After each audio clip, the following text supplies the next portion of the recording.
In the heart of the sprawling metropolis, where the neon lights blurred into a chaotic tapestry of colours and the clamour of traffic never ceased, stood an old apartment building.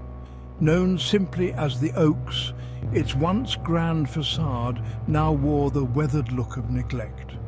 Its windows were dark voids, its walls adorned with graffiti that seemed to shift and writhe in the flickering light of the street lamps. Among the city's residents, the Oaks was whispered about in hushed tones, a place where shadows moved of their own accord and the air was thick with a palpable sense of unease. Urban legends told of strange disappearances, of tenants who checked in but never checked out, and of eerie lights flickering in the dead of night from long-abandoned apartments. Amidst the rumours and cautionary tales, there was Emma, a young photographer with a penchant for the macabre. Fascinated by the mysteries that shrouded the Oaks, she saw an opportunity to capture the essence of fear through her lens. Armed with her camera and fueled by a restless curiosity, Emma ventured into the labyrinthine corridors of the decaying building one moonless night. The air inside the Oaks was heavy with the scent of dampness and decay, the silence broken only by the occasional drip of water from a leaky pipe. Emma's footsteps echoed softly as she made her way deeper into the building, her flashlight cutting through the darkness like a feeble beacon. As she explored, Emma couldn't shake the feeling of being watched. Shadows seemed to dance at the periphery of her vision, and strange whispers echoed in the empty halls. She pressed on, drawn inexorably toward the heart of the building, where the legends whispered the darkness was thickest.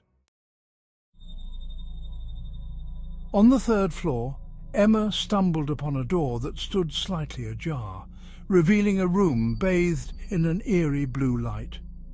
Against her better judgment, she stepped inside. The room was barren, save for a single object, a dusty old mirror propped against the cracked plaster wall. Emma approached the mirror cautiously, her reflection staring back at her with an unsettling intensity.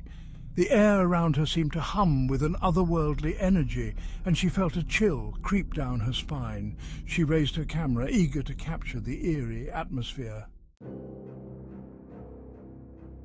As she focused the lens, Emma noticed something peculiar in the mirror.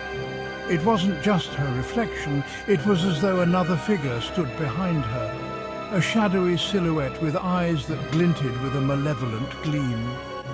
She turned around, heart pounding, but there was nothing there. Suddenly the mirror began to shimmer and warp, tendrils of darkness snaking out from its surface like serpents. Emma's pulse quickened as she watched in horror as the darkness coalesced into a spectral figure, a twisted apparition that seemed to draw strength from the very shadows themselves. Paralyzed with fear, Emma could only watch as the spectre advanced towards her, its form flickering like a flame in the wind. She tried to scream, but her voice caught in her throat.